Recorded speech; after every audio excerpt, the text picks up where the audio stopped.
사랑하는 성도 여러분, 안녕하십니까? 2026년 3월 18일 수요일 새벽 예배를 살아계신 하나님께 드리도록 하겠습니다. 다 함께 찬송가 272장 함께 찬양하시겠습니다.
오늘 함께 나눌 말씀은 마태복음 24장 1절부터 14절까지의 말씀입니다. 예수께서 성전에서 나와서 가실 때에 제자들이 성전 건물들을 가리켜 보이려고 나아오니 대답하여 이르시되 너희가 이 모든 것을 보지 못하느냐? 내가 진실로 너희에게 이르노니 돌 하나도 돌 위에 남지 않고 다 무너뜨려지리라. 예수께서 감람산 위에 앉으실 때에 제자들이 조용히 와서 이르되 우리에게 이르소서 어느 때 이런 일이 있겠사오며 또 주의 임하심과 세상 끝에는 무슨 징조가 있사오리까? 예수께서 대답하여 이르시되 너희가 사람의 미혹을 받지 않도록 주의하라. 많은 사람이 내 이름으로 와서 이르되 나는 그리스도라 하여 많은 사람을 미혹하리라. 난리와 난리 소문을 듣겠으나 너희는 삼가 두려워하지 말라. 이런 일이 있어야 하되 아직 끝은 아니니라. 민족이 민족을 나라가 나라를 대적하여 일어나겠고 곳곳에 기근과 지진이 있으리니 이 모든 것은 재난의 시작이니라. 그때 사람들이 너희를 환난에 넘겨 주겠으며 너희를 죽이리니 너희가 내 이름 때문에 모든 민족에게 미움을 받으리라. 그때 많은 사람이 실족하게 되어 서로 잡아주고 서로 미워하겠으며 거짓 선지자가 많이 일어나 많은 사람을 미혹하겠으며 불법이 성함으로 많은 사람의 사랑이 식어지리라. 그러나 끝까지 견디는 자는 구원을 얻으리라. 이 천국 복음이 모든 민족에게 증언되기 위하여 온 세상에 전파되리니 그제야 끝이 오리라. 아멘. 마태복음 24장과 25장은 종말에 관한 예수님의 말씀이십니다. 예수님은 이 말씀을 마치시고 십자가의 길을 걷게 됩니다. 그러므로 종말에 관한 이 말씀은 예수님이 지상에서 하신 마지막 교훈입니다. 24장은 마지막 때에 관한 예언이며 25장은 마지막 때에 관한 비유로 나타납니다. 대부분의 사람들은 미래에 대한 관심이 많습니다. 미래에 어떤 일이 일어날 것인가, 특히 종말은 언제 올 것인가, 또한 이 땅은 언제 끝날 것인가 라는 질문과 궁금증을 가지고 살아갑니다. 특히 그리스도인들은요, 이러한 마지막 때에 관한 궁금증이 더욱 있습니다. 개인적인 종말과 우주적인 종말에 관해서 궁금해한다는 것입니다. 이 세상에서의 우리의 삶의 끝나는 것은 개인적인 종말입니다. 개인적인 종말이 있듯이 우주적인 종말, 마지막이 있습니다. 또한 성경은 종말과 함께 심판이 있을 것이라고 말합니다. 우리가 죽으면 그것을 끝나는 것이 아니라는 소리예요. 거기에는 천국과 지옥이 있기 때문에 그리스도인들이 더욱 미래에 대해서 또한 종말에 대해서 관심을 갖는 것입니다. 우주 종말은 주님의 재림과 깊은 관련이 있기도 합니다. 베드로서 3장 10절은 그러나 주의 날이 도둑같이 오리니 그날에 하늘이 큰 소리로 떠나가고 물질이 뜨거운 불에 풀어지고 땅과 그 중에 있는 모든 일이 드러나리로다. 오늘 본문은 마지막 때에 관한 예언입니다.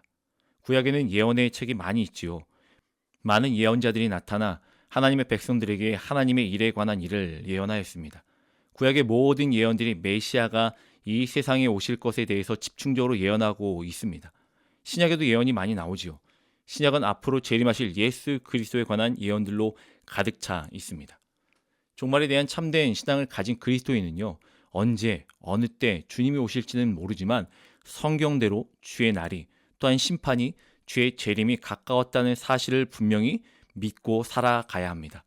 주님이 오실 날이 임박했음을 깨닫고 지혜로운 다소처녀처럼 기름을 준비하여 깨어 기다리며 기도하며 열심히 천국 복음을 전하는 삶을 살아내야 되는 것이 저와 여러분들, 즉 그리스도인들의 사명입니다. 오늘 3절 말씀해 보니까요, 예수께서 감람산 위에 앉으실 때에 제자들이 조용히 와서 이르되 우리에게 이르소서 어느 때에 이런 일이 있겠사오며 또 주의 임하심과 세상 끝에는 무슨 징조가 있사오리까? 예수님이 감람산에 올라가 앉으셔서 예루살렘을 응시하고 계셨습니다. 이때 제자들이 예수님 앞에 조용히 두렵고 떨리는 마음으로 나와 이런 질문을 해요. 왜 이런 질문을 하냐면 2절에 분명히 먼저 이야기를 나누고 있어요. 대답하여 이르시되 너희가 이 모든 것을 보지 못하느냐? 내가 진실로 너희에게 이르노니 돌 하나도 돌 위에 남지 않고 다 무너뜨려지리라. 예루살렘이 철저히 무너진다는 것에 대해서 예언하셨습니다. 그들은 이러한 예수님의 예언을 듣고 두렵고 떨리는 마음으로 질문들을 던집니다. 그 첫 번째 질문이 우리에게 이르소서 어느 때에 이런 일이 있겠사오며 라고 질문해요. 오랜 기간 동안 심혈을 기울여 지었던 성전, 어마어마하게 큰 돌들과 백향목으로 지은 이 성전이 과연 허무하게 무너질 것인가? 이 질문에 대한 예언은요, 주 70년의 예루살렘이 철저하게 파괴됨으로 인하여서 이루어졌습니다. 예수님의 예언은 100% 적중했습니다. 이것은 예수님이 예언하셨던 모든 예언들이 앞으로 때에 따라 이런 일이 이루어진다라는 것에 대해서 나타내고 있어요. 두 번째로 제자들이 또한 질문합니다. 주님이 다시 오실 때 마지막 때에 무슨 징조가 있겠습니까? 예루살렘의 파괴는 예수님이 돌아가신 후에 있었던 일입니다. 그 일들은 벌써 예수님이 돌아가신 이후에 일어났던 사건이에요. 그러나 주님의 재림과 마지막 날의 징조는 2000년이 지난 지금 앞으로 일어날 일들에 대한 질문을 하고 있는 거예요. 그럼 그 기간 동안에 어떤 일이 일어날 것이고 어떤 징조가 나타날 것인가? 4절에 예수님께서 대답하십니다. 예수께서 대답하여 이르시되 너희가 사람의 미혹을 받지 않도록 주의해라. 마지막 때에 미혹의 영들이 나타나서 사람들의 신앙을 혼돈시키고 영적으로 방황하게 하는 일들이 일어날 것이라고 이야기를 하고 있습니다. 이것이 첫 번째로 말세에 종말의 때에 나타나는 가장 특징적인 징조입니다. 믿음을 가진 사람이라도 집어삼키려고 하는 미혹하는 영들이 나타난다는 말씀을 지금 우리에게 전하고 있는 거예요. 5절 말씀 보면요. 많은 사람이 내 이름으로 와서 이르되 나는 그리스도라 하여 많은 사람들을 미혹하리라. 자칭 그리스도라는 수많은 사람들이 나타납니다. 물론 초대교회 시대에도 있었어요. 그러나 말세 때 이런 사람들이 더욱 많이 나타나서 수많은 사람들을 미혹하여 잘못된 길을 가게 하고 죄악의 삶을 살게 할 것이며 예수님을 보지 못하게 할 것이라고 예언으로 말씀하고 계십니다. 그러게 우리는 흔들리지 아니하는 구원의 확신을 가지고 오직 주님만을 바라보기에 더욱더 힘쓰고 애를 써야 합니다. 어떤 상황과 환경이 또한 다른 사람의 이야기가 들린다 해도 우리가 가지고 있는 구원의 확신에 대한 믿음, 오직 예수 그리스도라는 이 믿음이 흔들려서는 안 됩니다. 구원이 흔들리면 미혹의 영이 우리의 영을 현혹하여 주님을 보지 못하게 하고 구원의 확신마저 흔들어 놓기 때문입니다. 두 번째 나타나는 징조는 6절의 말씀을 전하고 있습니다. 난리와 난리 소문을 듣겠으나 너희는 삼가 두려워하지 말아라. 이런 일이 있어야 하되 아직 끝이 아니니라. 난리와 소문, 폭동이 계속될 것이라고 이야기를 나누고 있어요. 또한 민족이 민족을, 나라가 나라를 대적하여 일어나겠고 곳곳에 기근과 지진이 있으리니. 말세에는 민족과 민족이 싸운다고 합니다. 겉보기에는 평화가 있는 것 같지만 많은 민족과 민족이 서로 싸우며 나라가 싸우게 되고 또한 그 일들이 지금도 곳곳에서 계속하여 벌어지고 그 일들이 더 확산되어서 자신들의 이익만을 위해서 이 일들이 벌어질 거라고 예언하고 있는 거예요. 또한 말세에 나타날 징조 중에 기근을 예언하셨습니다. 자원의 고갈이 오고 있음을 우리는 너무나 잘 알고 있어요. 얼마나 남았는지 언제까지 그것들이 버틸 수 있을지 아무도 모르나 하루하루 일들로 인해서 기근은 분명히 오게 될 것이라는 것을 우리는 말씀을 통해서 또한 현재 살아가고 있는 삶을 보면 알 수가 있습니다. 세 번째 마지막 때의 징조는요. 내면적인 것이라고 이야기를 하고 있어요. 9절 말씀 보면요. 그때 사람들이 너희를 환란에 넘겨주겠으며 너희를 죽이리니 너희가 내 이름 때문에 모든 민족에게 미움을 받을 것이다. 저는 대한민국에 태어난 것에 대해서 굉장히 감사하며 삽니다. 우리나라는 예수님 믿는다고 해서 특별히 핍박하지 않아요. 잡아가는 일도 없습니다. 그러나 전 세계 모든 나라가 대한민국 같진 않아요.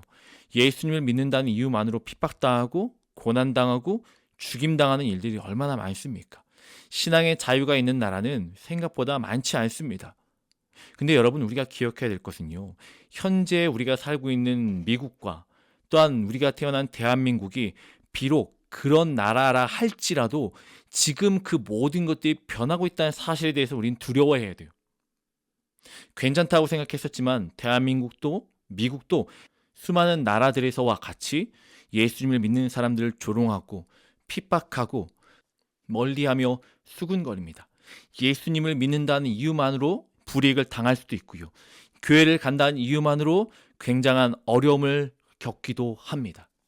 사랑하는 성도 여러분, 그렇다고 해서 두려워하지 않으셨으면 좋겠습니다. 이런 모든 일들은 예수님께서 우리에게 벌써 말씀하셨던 마지막 때에 나타나는 징조들이에요. 예수님을 믿는 사람들이 조롱받고 핍박을 당하는 것들이 어찌 보면 말씀에서 언급하고 있는 당연한 말세에 나타나는 징조라는 사실을 기억하고 더욱 주님을 바라보고 주님, 이런 상황임에도 불구하고 우리는 예수님만을 더욱더 바라보며 살겠습니다라고 고백하는 성도님들이 되길 간절히 소망합니다. 성경에서는 또 무슨 일이 있다고 이야기합니까? 10절은 그때 많은 사람이 실족하게 되어 서로 잡아주고 서로 미워하겠으며 마지막으로는 서로 미워하며 시험에 드는 일들이 많아질 거라고 이야기합니다. 우리의 공동체가 깨어지는 일들이 많아진다는 것이죠. 자신들의 이익과 생각이 우선시되면서 이 모든 것들이 깨어지게 된다는 것입니다. 예수님만을 바라봐야 하지만, 예수님만을 의지해야 하지만, 이제는 점점 우리의 편안함과 또한 우리 안정적인 생활 때문에 점점 나의 이익과 내 생각이 우선시되는 이런 무지하고 연약한 미혹하는 세상 가운데에 우리도 주님을 바라보지 아니하고 내 생각이 앞서서 누군가를 비판하고 누군가를 미워하고 누군가를 짓밟고 올라서려고 하는 일들이 계속하여 벌어진다라고 이야기를 나누고 있어요. 근데 비단 그것이 세상 가운데서만 일어나는 일들이 아니라 우리 공동체 안에서 일어난다라고 말씀을 전하고 있어요. 그렇기 때문에 모든 생각과 기준이 확실해야 합니다. 모든 생각과 기준이 어떤 환경과 상황과 시대와 많은 것들이 변한다 할지언정 변하지 아니해야 되는 선택의 기준이 있어야 합니다. 그것이 무엇입니까? 바로 예수 그리스도가 되어야 합니다. 11절에 거짓 선지자가 많이 일어나 많은 사람을 미혹하겠으며 자칭 믿음이 좋다라고 생각하며 또한 교회 안에 혼란에 빠뜨리려고 성도들 미혹하는 사람들이 점차 많아진다는 거예요. 예수님을 의지하지 아니하고 예수님으로 예수님 때문에 살아가는 사람이 아니라 교회 안에 있지만 자칭 거짓 선지자가 되어서 그것이 참이냐, 내가 지금까지 경험했던 것들, 나의 직분으로 인하여서 마치 이것이 진짜이냐, 마치 이것이 옳으냐, 마치 이것이 참 진리인 양 성도들을 현혹시켜 공동체를 흩어지게 하고 교회를 어렵게 하고 비판하는 일들을 하는 수많은 거짓 선지자가 사람들을 미혹하며 교회를 회방하고 깨트린다라고 말씀을 하고 있어요. 교회 안에는 있지만 공동체의 일원으로서가 아니라 비판으로 공동체를 깨려고 합니다. 사랑하는 성도 여러분, 교회 안에서 우리가 가지고 있는 경험과 오래된 신앙의 연륜을 생각하지 아니하고 그럼에도 불구하고 오늘이라는 시간 나를 불러주셔서 하나님 앞에 예배케 하시고 하나님의 사람을 살 수 있게 하셨던 그 하나님께 감사하며 모든 것을 의지하고 오직 나의 생각과 나의 모든 판단이 주님이 되길 원합니다라고 고백하며 공동체를 더욱더 섬기며 나아갈 수 있는 성도님이 되길 간절히 소망합니다. 네 번째로 12절 13절 말씀은 불법이 성함으로 많은 사람의 사랑이 식어지리라. 그러나 끝까지 견디는 자는 구원을 얻으리라. 거짓 선지자들이 많이 일어나 사람들의 신앙을 미혹하고 있는데 이렇게 불법이 성함으로 사랑이 식어진다는 것입니다. 은혜에 대한 율법을 강조하고 인간관계가 냉랭해집니다. 모든 것이 비즈니스 관계로만 대하며 나의 이익을 먼저 우선시하는 그런 일들이 계속하여 벌어진다는 것입니다. 주고받는 관계가 될 뿐 주는 관계는 없어집니다. 형식적이고 냉랭해지게 됩니다. 교회가 냉랭해지면 거기서 무엇을 먼저 생각하는가 하면 이익을 따지기 시작합니다. 불법이라는 것은요, 무도덕입니다. 도덕이 없는 것이 불법입니다. 모든 것은 사회적으로만 법으로만 해석하려고 하지 성령으로 또한 은혜로 말씀으로 해석하려고 또한 그것을 지키려고 하지 않습니다. 그렇기 때문에 진정한 진리를 없애며 거기에서 우리가 해야 될 마땅한 사랑을 실천하고 사랑을 베풀고 안아주고 보듬어 주는 것이 점점 줄어지고 쉽게 된다라고 우리에게 말씀하여 주고 있어요. 그렇다면 이 종말의 때 우리는 어떻게 신앙을 지키며 살아야 합니까? 13절에는 너무나 간단하게 우리에게 이야기해요. 그러나 끝까지 견디는 자는 구원을 얻으리라. 거짓 그리스도, 전쟁과 기근, 종교적인 핍박과 고난, 거짓 선지자들의 등장, 불법과 사랑의 식음, 이러한 모든 현상을 일어날 때 우리는 흔들리지 않고 굳게 서서 끝까지 견뎌내야 한다라고 말씀하여 주고 있어요. 어떻게 견뎌냅니까? 우리에겐 힘이 없어요. 그 모든 것들을 이길 만한 능력이 없습니다. 그러기에 우리는 오늘도 주님을 바라보며 말씀을 붙들고 견뎌내야 합니다. 지금은 미혹의 시대예요. 악한 영, 미혹의 영이 우리의 신앙을 흔들어 넘어뜨리려고 합니다. 그러기에 우리는 더욱 변하지 않는 말씀 위에 굳게 서서 오직 예수님만을 바라보며 나아가야 합니다. 예수 그리스도의 위에 굳게 서야 합니다. 예수 믿는 것으로 만족하지 않고 말씀으로 훈련받고 말씀을 붙들고 배우며 더 견디고 견딜 수 있는 힘을 얻을 수 있도록 말씀 가운데 살아내야 합니다. 그리하여 수많은 공격과 미혹이 와도 흔들리지 않을 수 있습니다. 14절에 이 천국의 복음이 모든 민족에게 증언되기 위하여 온 세상에 전파되리니 그제야 끝이 오리라. 마지막 때 우리는 말씀을 붙들고 이제 우리가 해야 될 마땅한 일들을 감당하는 성도님들 되길 간절히 소망합니다. 그냥 그 자리에 서 있는 것이 아니에요. 그냥 말씀만을 붙들고 서 있는 것이 아닙니다. 이제 우리가 말씀을 붙들고 가야 할 길을 가야 합니다. 세상이 어렵고 미혹하고 수많은 기근과 아픔과 어려움이 있다 할지라도 이제는 말씀을 붙들고 그 길을 나아가야 합니다. 마지막 때에 우리가 할 일이 무엇입니까? 복음을 선포하는 삶을 살아내는 거예요. 우리는 모두 예수님 때문에 바쁘게 지내야 합니다. 더욱 값진 시간을 보내야 합니다. 그것은 복음을 전하는 삶을 살아내는 거예요. 모든 민족에게 복음을 전해야만 끝이 온다고 하지요. 우리에게 허락하신 모든 삶의 시간을 이제는 더욱 복음을 위해서 살아내기에 힘쓰며 애쓰는, 마지막 때에 더욱 굳건한 믿음으로 오직 주님만을 바라보며 복음 때문에 오늘 하루도 바쁘게 최선을 다하여 살아갈 수 있는 우리 사랑하는 성도님들 되시길 주님의 이름으로 간절히 축원합니다. 함께 기도하겠습니다. 우리를 너무너무 사랑하시는 하나님 감사합니다. 마지막 때에 수많은 사람 중에 우리를 택하시고 불러주시며 말씀하시고 깨달아 온전히 오늘도 말씀 가운데 거하길 원한다라고, 오늘도 복음을 전하는 삶을 살겠노라고, 오늘도 주님 한 분밖에 없습니다라고 고백하며 그런 삶을 살아낼 수 있도록 허락하심을 감사합니다. 하나님, 입술만의 고백이 되지 않겠습니다. 아멘 했던 삶을 실제 삶 가운데 드러내겠습니다. 하나님, 절대 저희는 혼자 할 수 없사오니 오직 성령을 의지하여 예수님과 함께 그 길을 갈 수 있도록 우리에게 지혜와 능력과 담대함을 허락하여 주시옵소서. 모든 삶, 모든 영광 주께 돌립니다. 사랑합니다. 예수님 이름으로 기도합니다. 아멘.